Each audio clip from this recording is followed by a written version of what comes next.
எப்போ பாரு கீரையில் பருப்பை போட்டு சாப்பிட்டு போர் அடிக்குதா? அப்போது இந்த ரெசிபியை ட்ரை பண்ணி பாருங்கள். பாலக்கீரையை நல்லா வாஷ் பண்ணி சின்ன சின்னதாக சாப் பண்ணி எடுத்துக்கோங்க. ஒரு மிக்ஸி ஜாரில் 1/2 ஸ்பூன் ஜீரகம், 2 வெங்காயம், 1 டேபிள் ஸ்பூன் வெறும் மிளகாத்தூள், 1 டேபிள் ஸ்பூன் தனியாத்தூள், இது எல்லாத்தையும் போட்டு நல்லா அரைச்சி எடுத்துக்கோங்க. ஒரு வாணலில் 2 டேபிள் ஸ்பூன் நல்லெண்ணெய் ஊற்றி கடுகு போட்டு தாளிச்சிக்கோங்க. நல்ல ஒரு கைப்பிடி அளவுக்கு பூண்டு ஆட் பண்ணிக்கோங்க. பூண்டு கொஞ்சம் லைட்டாக வதங்கினதுக்கப்புறம் இதில் கட் பண்ணி வச்சுருக்க 2 தக்காளியை ஆட் பண்ணிக்கோங்க. அதில் உப்பு ஆட் பண்ணிட்டீங்கன்னா தக்காளி சீக்கிரமாகவே வதங்கிடும். இதில் இப்போது நம்ம அரைச்சி வச்சுருக்க இந்த பேஸ்ட்டை ஆட் பண்ணிக்கோங்க.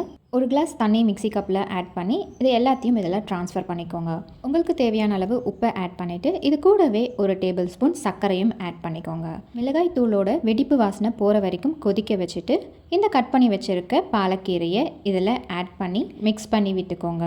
2 to 3 மினிட்ஸில் இந்த கீரை நல்லாவே வதங்கிடும். கடைசியாக நல்லெண்ணெய் ஊற்றி இறக்கிட்டிங்கன்னா கீரை தொக்கு ரெடி ஆகிடும். இதை நீங்கள் சப்பாத்திக்கோ இல்லை தோசைக்கோ தொட்டு சாப்பிட்லாம். சுட சுட ரைஸோட இதை போட்டு சாப்பிட்டிங்கன்னா அருமையாக இருக்கும்.